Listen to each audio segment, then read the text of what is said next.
सोचिए, मुगल साम्राज्य। एक तरफ वो औरतें जो पर्दे के पीछे से पूरी सल्तनत चला रही थीं, और दूसरी तरफ करोड़ों औरतें जो बस गुमनामी की जिंदगी जी रही थीं। ये एक बहुत बड़ा विरोधाभास है ना?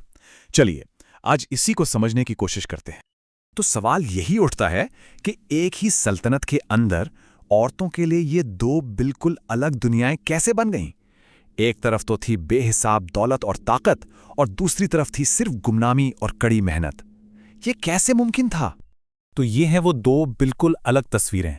एक तरफ हैं शाही हरम की औरतें जिनकी पकड़ सत्ता की ऊंचाइयों तक थी, और दूसरी तरफ हैं वो आम औरतें जिनकी मेहनत पर, जिनके श्रम पर पूरा का पूरा साम्राज्य टिका हुआ था।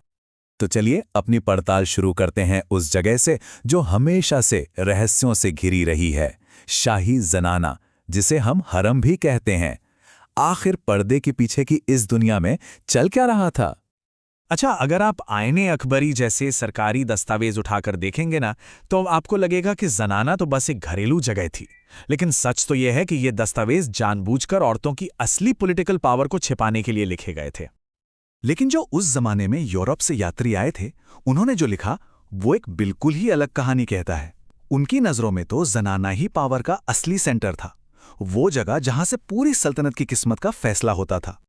तो मतलब साफ है, जनाना सिर्फ रहने की जगह नहीं थी, ये तो एक तरह की पैरेलल गवर्नमेंट थी, एक समानांतर सरकार जिसका अपना एक पूरा सख्त एडमिनिस्ट्रेटिव स्ट्रक्चर था।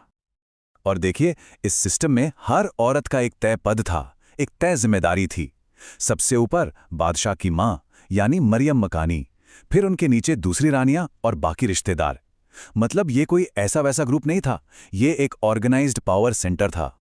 दरअसल ये औरतें ही बादशाह की सबसे करीबी, सबसे भरोसेमंद सलाहकार हुआ करती थीं। जंग करनी है या सुलह, किसे कौन सा बड़ा ओहदा देना है, सारे बड़े फैसले यहीं होते थे। यही थी असली प्रिवी काउंसिल। चलिए अब सियासत से थोड़ा हटकर इकोनॉमी की बात करते हैं, और आप देखेंगे कि यहाँ शाही और आम औरतों के बीच का जो फर्क है वो और भी ज्यादा गहरा हो जाता है। तो औरतों की जो फाइनेंशियल इंडिपेंडेंस थी, उसकी एक बहुत बड़ी वजह थी महर की इस्लामी रस्म। ये एक तरह का कानूनी हक था जो उन्हें एक जबरदस्त फाइनेंशियल सेफ्टी नेट देता था। और ये जानना बहुत जरूरी है कि इस्लामी शरिया कानून के तहत औरतों को उस जमाने के हिसाब से बहुत जबरदस्त आर्थिक अधिकार मिले हुए थे। अपनी प्रॉपर्टी, अपनी कमाई, विरासत, इन सब पर उनका पूरा हक था। ऐसे अधिकार जो उस वक्त दुनिया के कई और हिस्सों में औरतों के पास सोच भी नहीं सकते थे। इसका सबसे बड़ा उदाहरण है नूरजहां जैसी शाही औरतें। वो सिर्फ अमीर नहीं थीं, बल्कि जबरदस्त बिजनेसवुमन थीं। वो इंटरनेशनल ट्रेड मैनेज करती थी और अपनी इसी इकोनॉमिक पावर का इस्तेमाल अपना पॉलिटिकल दबदबा बनाने के लिए करती थीं। लेकिन इस सारे चमक दमक से बहुत दूर करोड़ों आम औरतें थीं। वो इकोनॉमी का वो अदृश्य इंजन थीं जिसके बिना कुछ नहीं चल सकता था। खेती बाड़ी से लेकर कपड़ा बनाने तक हर काम में वो जरूरी थी, लेकिन उनकी अपनी जिंदगी बहुत मुश्किल और असुरक्षित थी। और यहीं से हम आते हैं एक बहुत बड़े टकराव पर।